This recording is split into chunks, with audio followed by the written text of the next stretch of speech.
Okay, so let's see if we can try and get this done in one take. So, in probably the late 90s, the United States military was looking into equipping its military with new boots across all branches of the military. This included Marines, Army, probably not the Navy, but also probably the Air Force as well.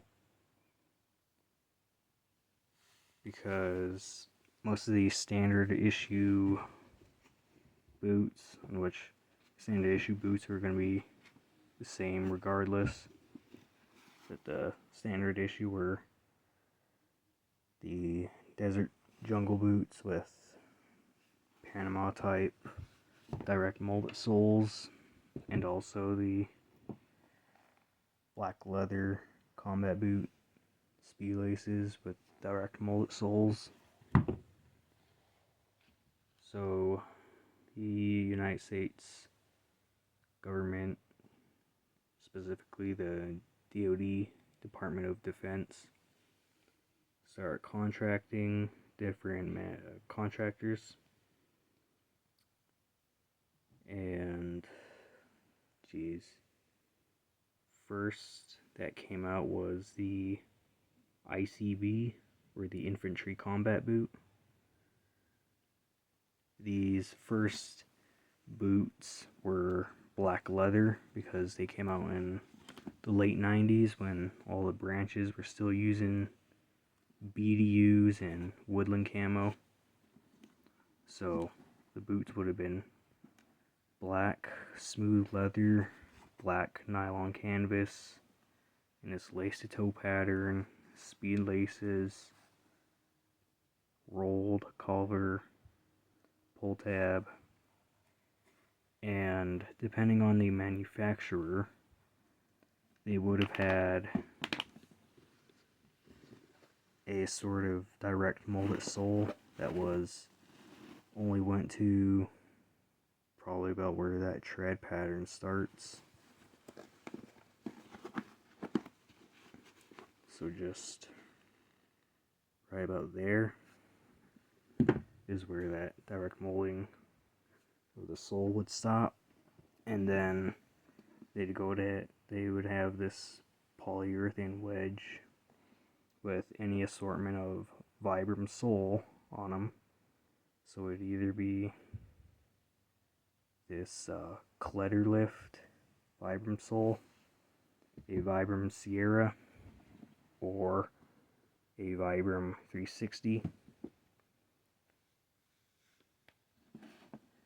Manufacturers that did use that style of construction would have been Belleville, probably Welco, and possibly Ultima. Not really sure on how many manufacturers made those first few of the ICB boots. Bates also made a pair. However, they were also Goodyear welted, just like these ACBTW boots. They had this synthetic plastic Goodyear welt, the polyurethane wedge, and a Vibram sole. So then fast forward to 2004. In 2004, the United States Army makes one of the biggest transitions. They spend about $5 billion and outfit the entire United States Army across all MOSs with a new uniform and camouflage the Army Combat Uniform, or ACU, in the Universal Camouflage Pattern, or UCP. Some of their boots would stay the same, such as these. They'd still issue these hot weather Army combat boots, or at least some that they still had in stock.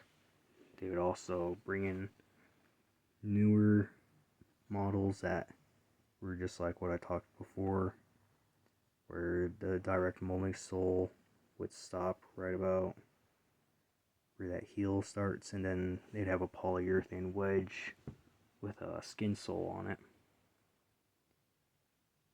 And then this pattern of boot would be updated. They'd no longer be produced in the black smooth leather. They'd be then start getting produced in this tan or this desert sand rough out. The canvas would go from black to tan, and they'd start being constructed with a Vanguard running shoe type construction, and their Vibram soles would be retained.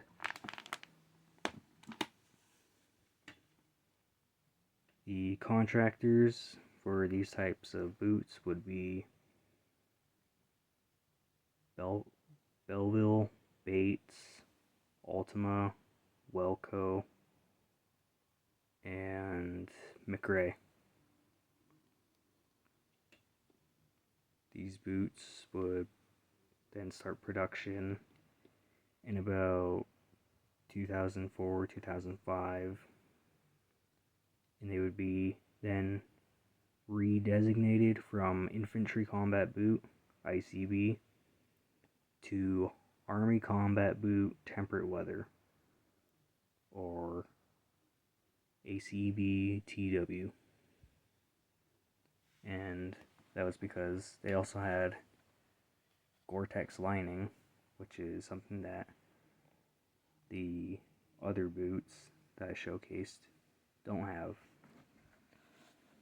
However, they would also be designated among the Air Force and the Army. They would be designated as the waterproof flight and combat boot, and they would be authorized for aircraft and armored vehicle crewman usage in both the Army and the Air Force.